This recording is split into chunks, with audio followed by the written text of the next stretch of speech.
ایک اور صحابی کی روایت ہے کہ ایک مرتبہ ہم نبی کریم صلی اللہ علیہ وسلم کے ساتھ کسی دعوت میں جا رہے تھے.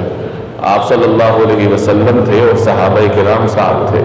تو راستے میں نبی کریم صلی اللہ علیہ وسلم نے سیدنا حسین کو دیکھا جو بچوں کے ساتھ کھیل رہے تھے. تو آپ صلی اللہ علیہ وسلم نے اپنے دونوں بازو پھیلائے, حضرت حسین کو پکڑنے کے لیے آگے بڑھے. حضرت حسین کھیلنے کے انداز میں دائیں بائیں بھاگنے لگے اور نبی کریم صلی اللہ علیہ وسلم ان کو ہنساتے رہے. اور پھر بالآخر آپ نے حضرت حسین کو اس طرح پکڑا کہ ایک ہاتھ ان کی ٹھوڑی کے نیچے رکھا اور دوسرا ہاتھ ان کی گدی پر رکھا, اور پھر ان کے ہونٹوں پر اپنے مبارک ہونٹ رکھ کر آپ صلی اللہ علیہ وسلم نے ان کا بوسہ لیا. اور پھر آپ نے یہ مشہور زمانہ جملہ ارشاد فرمایا, الحسین منی وانا من الحسین, کہ حسین مجھ سے ہے اور میں حسین سے ہوں. احب اللہ من احب حسینا, اللہ اس سے محبت کرتا ہے جو حسین سے محبت کرتا ہے. حسین سبت من الاسباط, حسین نواسوں میں سے ایک نواسا ہے.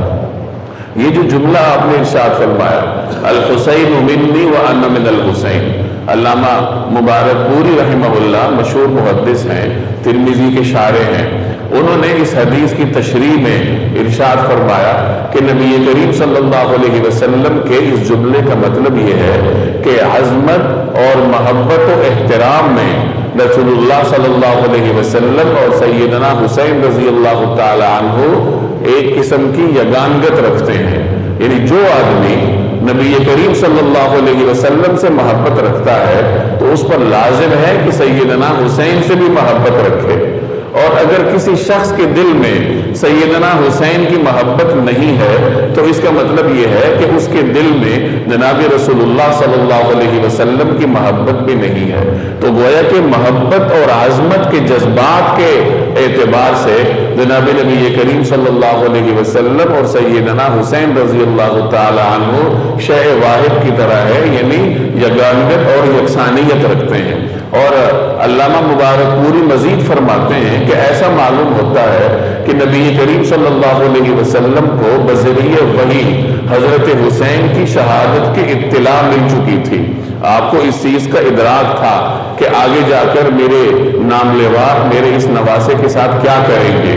چنانچہ ان حالات کے پیش نظر آپ صلی اللہ علیہ وسلم نے یہ جملہ ارشاد فرمایا کہ دیکھو حسین مجھ سے ہے اور میں حسین سے ہوں. یعنی اس کے خلاف کوئی اقدام کرتے ہوئے ایک لمحے کے لیے سوچ لینا کہ یہ میرا محبوب اور لاڈلا نواسا ہے, اور جس طرح میری محبت امت پر ایک قرض ہے اور امت کا فرض ہے, اسی طرح حسین کی محبت بھی تمہارے لیے بطور ایک قرض کے اور بطور ایک فرض کے تمہارے اوپر لاگو ہے.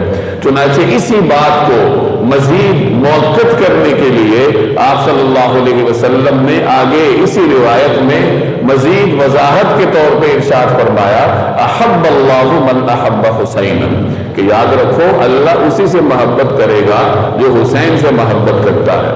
یعنی جو حسین سے محبت کرتا ہے اللہ اس سے محبت کرے گا.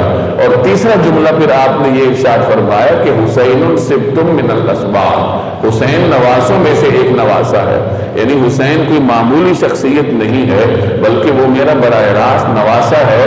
لہٰذا اس کے ساتھ محبت یا دیگر جذبات رکھتے ہوئے ایک لمحے کے لیے ان باتوں کو سوچ لینا کہ اگر میرے ساتھ محبت ہے تو اس کے ساتھ بھی رکھنی پڑے گی, اور جو اس کے ساتھ محبت رکھے گا اللہ بھی اسی کے ساتھ محبت رکھے گا, کیونکہ یہ کوئی عام فرد نہیں ہے, یہ پیغمبر کا براہ راست نواسا ہے.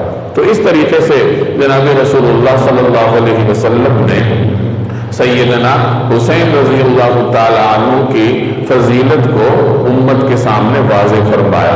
اور ایک روایت میں آپ صلی اللہ علیہ وسلم نے سیدنا حسین رضی اللہ تعالی عنہ کو جنتی نوجوانوں کا سردار قرار دیا.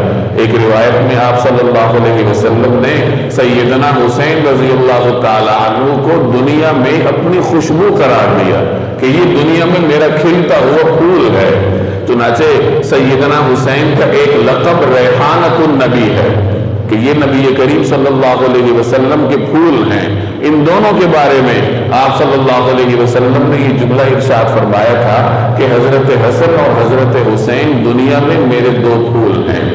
یہ مختلف روایات ہیں جن میں نبی کریم صلی اللہ علیہ وسلم کی محبت کا ثبوت ملتا ہے کہ آپ صلی اللہ علیہ وسلم کس طریقے سے سیدنا حسین رضی اللہ تعالی عنہ کے ساتھ محبت فرماتے تھے۔ ایک روایت میں